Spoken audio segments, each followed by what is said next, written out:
মুম্বাইয়ের ব্যস্ত শহরের একটি কোণে দাঁড়িয়ে হাসতে হাসতে গড়িয়ে পড়া সেই ছেলেটির ভিডিও আপনারা অবশ্যই দেখেছেন।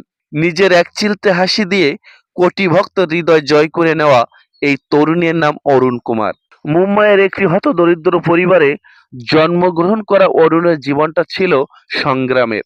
অভাবের তাড়নায় মাত্র চতুর্থ শ্রেণীর পর স্কুলের বই খাতা ফেলে রেখে অরুণকে নামতে হয়েছিল জীবনযুদ্ধে। তিনি নেহেরু নামে এক ড্রাইভারের সঙ্গে কাজ করতেন, যাকে অরুণ পরম শ্রদ্ধা ভরে নেহেরু আন্না বলে ডাকতেন। খুবই অল্প সময়ে অরুণ সফল ট্র্যাক হেল্পার হিসেবে পরিচিতি লাভ করেন।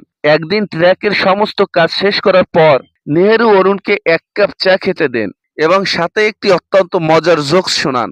জোকস শুনে অরুণ একটি প্রাণ খুলে হাসি দেন, আর সঙ্গে সঙ্গে নেহেরু সেই হাসি মোবাইলে ভিডিও করে নেট দুনিয়ায় ছেড়ে দেন। মুহূর্তে একজন সাধারণ হেল্পার থেকে অরুণ হয়ে ওঠেন এক পরিচিত মুখ।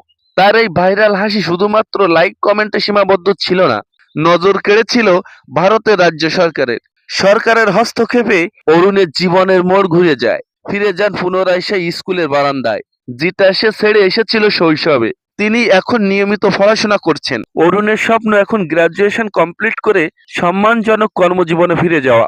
সাফল্য জীবনে পা দিয়ে অরুণ ভুলে যাননি তার দুর্দিনের কাণ্ডারি নেহেরু আন্নাকে। তিনি বলেন, আমার জীবনের শেষ সময় পর্যন্ত আমার গুরু নেহেরু আন্নার হাত ধরে আমি চলতে চাই।